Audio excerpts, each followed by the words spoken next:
పెళ్ళం hand bag. ఇది ఇక్కడ ఉంది, అది ఎక్కడో ఉంది.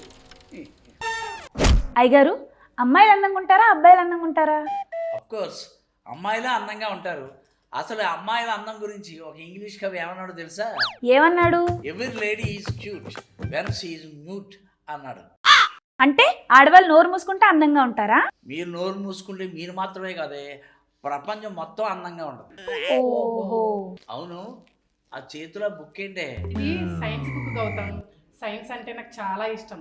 సైన్స్ మీద మంచి గ్రిప్ ఉంది. అవునా? అయితే నీకు క్వశ్చన్. నోట్లో నాలిక ఎప్పుడు తడిగా ఎందుకుంటుందో చెప్పవే. నిప్పు లాంటి నిజాలు మాట్లాడేటప్పుడు కాలకుండా ఉండడానికి. మర్యాదగా ఆ బుక్ అక్కడ పెట్టి క్షమాపణ చెప్పి ఇక్కడి నుంచి వెళ్ళండి, లేదా నరికేస్తాను. అయ్యగారు, ఇదిగోండి టిఫిన్.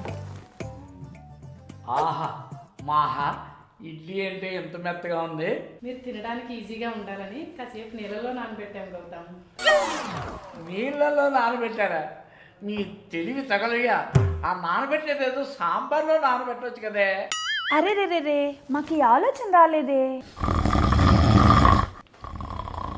సర్లే గౌతమ్, కాస్త వాకింగ్ చేయొచ్చు కదా, పొట్ట తగ్గుతుంది. ఒక్క విషయం గుర్తుపెట్టుకోండి, జీవితంలో డబ్బు వస్తుంది పోతుంది, కష్టాలు వస్తాయి పోతాయి, సుఖాలు వస్తాయి పోతాయి, కానీ పొట్ట మాత్రం వన్స్ కమ్ము నాటుకు. అందుకే అనివార్యమని విషయం గురించి శోకింపదగదు. అర్థమైందా?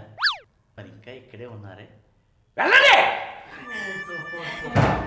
ఈ మాత్రం ఇంతే ఇస్తే సెంటే కొట్టైనా. అనవసరంగా నాగార్జున పెట్టి మన్మధుడు తీశాడు. బేసిక్గా నన్ను పెట్టవలసింది. గౌతమ్, హో దిస్ హాయ్. అబ్బో, ఎక్కడికి వెళ్తున్నావు గౌతమ్? హీరోలా రెడీ అయ్యావు. నిజంగా హీరోలో ఉన్నానా? కొరియన్ సినిమాలో కుర్ర హీరోలా అదిరిపోయావు. చీపా, నాకు సిగ్గేస్తుంది. ఇంతకీ ఎక్కడికి వెళ్తున్నారో చెప్పలేదు. పక్కింటి ఆవిడ తోడు కావాలంది, అందుకే వెళ్తున్నాను. అప్పడాల కల్లా విరిగిపోయేలా కొడుతుంది వెళ్తే. ఎందుకు? ఆవిడ తోడు కావాలన్నది పాలలో పక్కలో కాదు. అవునా? నేను అదే పట్టుకుని వెళ్తున్నాను. వెళ్ళండి మీ ఇంకా. హాయ్ బాబాయ్, జ్వరం ఉండే చచ్చిపోయేవాడిని. ఆ మాత్రం దానికి ఈ బెళ్ళప్పలు ఎందుకు?